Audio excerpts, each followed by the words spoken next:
Gold, trusted gold buyers. మీరు తాకట్టు పెట్టిన బంగారాన్ని విడిపించి ఈ రోజు ఉన్న మార్కెట్ ధరకు కొనబడను.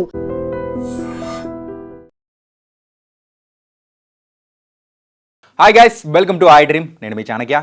కూలీ మరి కూలీ మూవీ ఆగస్ట్ 14th రిలీజ్ కాబోతుంది కాబట్టి ఈ మూవీ గురించి బోల్డ్ అయిన అప్డేట్స్ అనేది కూడా బయటకు వస్తున్నాయి. అవన్నీ కూడా మేము మీకు ప్రజెంట్ చేస్తాను. రజనీకాంత్ కూలీకి ఎందుకు ఇంత క్రేజ్? రజనీకాంత్ ప్రధాన పాత్రలో లోకేష్ కనకరాజు దర్శకుడిగా మరి ఈ కూలీ సినిమాని ఈ మంత్ 14th ప్రేక్షకుల ముందుకు రాబోతుంది. రజనీకాంత్ అంటే ప్రపంచవ్యాప్తంగా ఎంత క్రేజ్ ఉందో ప్రత్యేకంగా చెప్పాల్సిన అవసరం లేదు. ప్రస్తుతం భారతీయ చిత్ర పరిశ్రమ ప్రపంచాన్ని ఏలుతుంది అనడంలో సందేహం ఏం లేదు. పెద్ద తారలు సినిమాలన్నీ పాన్ ఇండియా సినిమాగా రూపొందుతున్నాయి. ఇందుకోసం నిర్మాత దర్శకులు సినిమా నటీనటుల ఎంపికలో జాగ్రత్తలు తీసుకున్నారు. కూలీ విషయానికి వస్తే అందులో నాగార్జున, శృతి హాసన్, ఆమీర్ ఖాన్లు ఒక డిఫరెంట్ పాత్రలో మనందరికీ కనిపించబోతున్నారు. ఈ సినిమాలో తన పాత్ర వైవిధ్యంగా ఉంటుందని నాగార్జున అంటున్నారు.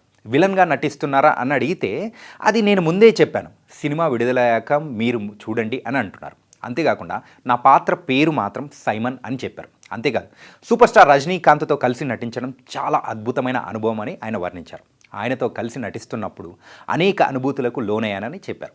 ఆమీర్ ఖాన్ ఒక అడుగు ముందుకు వేసి దర్శకుడు రజనీకాంత్తో కలిసి నటించాలి అని అన్నప్పుడు స్క్రిప్ట్లో ఏమిటి అనేది కూడా తెలుసుకోకుండానే ఓకే చెప్పానని అన్నారు. సినిమాలో ప్రీతి పాత్రలో నటిస్తున్న శృతి హాసన్ సినిమా విడుదలయ్యాక చాలామంది మహిళలు నా పాత్రకు కనెక్ట్ అవుతారని కాన్ఫిడెన్స్ వ్యక్తం చేశారు. ప్రతి సినిమాకు పబ్లిసిటీ కొత్త పుంతలు తొక్కుతుంటే ఈ సినిమాకు పబ్లిసిటీ విషయంలో కూడా వీరు కొత్త విధానాన్ని అనుసరిస్తున్నారు. అది ఎలాగంటే ఈ సినిమా నిర్మాణ సంస్థ వారు అమెజాన్ వారితో జతకట్టి అమెజాన్ నుండి వెళ్ళే పార్సల్స్ అన్నిటినీ కూలీ పోస్టర్లతో చుట్టి పంపిస్తున్నారు. అంతేకాకుండా సినిమా విడుదల రోజున ఓ అంతర్జాతీయ సాఫ్ట్వేర్ కంపెనీ వారు కంపెనీకి ఒక రోజు సెలవు దినంగా కూడా ప్రకటించారు. ఈ సినిమా ఎంత భారీ బడ్జెట్తో తీశారో అంతే భారీ తారాగణంతో కూడా రూపొందించారు. రజనీకాంత్ క్రేజ్ విషయానికి వస్తే సినిమా హిట్టా ఫ్లాపా అనేది సంబంధం లేనిది. అలాగే మిగిలిన వారి విషయానికి వస్తే మన నాగార్జున కుబేరా సినిమాతో ఒక వండర్ఫుల్ హిట్ అనేది కూడా సాధించారు. ఆమీర్ ఖాన్ సితారే జమీన్ పర్ సినిమాతో విజయాన్ని అందుకున్నారు. ముగ్గురు తారల హిట్ కాంబినేషన్తో రూపొందుతున్న ఈ చిత్రం మరి ఆగస్టు 15th ఒక్కరోజు ముందుగా అంటే లాంగ్ వీకెండ్ను కూడా పురస్కరించుకొని ప్రేక్షకులు ఎంతగానో మరి ఎదురు చూస్తున్న ఈ లాంగ్ వీకెండ్లో రిలీజ్ అవబోతుంది. మరి ఈ సినిమా గురించి ఎలా ఉండబోతుందో, మరి రిజల్ట్ ఎలా ఉండబోతుందో మరి వేచి చూద్దాం.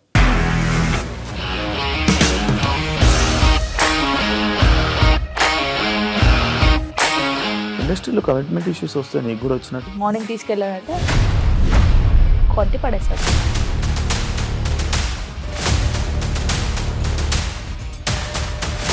ఒక్కళ్ళు కూడా చూడలేదు ఈ సినిమా అని చెప్పడానికి కూడా చాలా ధైర్యం కావాలి. అది నిజం కదా, దాంట్లో ధైర్యం ఏంటి? ఇది నెక్స్ట్ డే ప్లేట్ మార్చేస్తే తప్పు కదా. As of now we're comfortable this అని నేను అనుకుంటున్నాను. రష్మిక గారిది మీది ఒకే ఊరంట కదా? నీకు కోపం వచ్చిందంటే బాగా తిట్టేత్తరా? తిట్టేద్దామండి.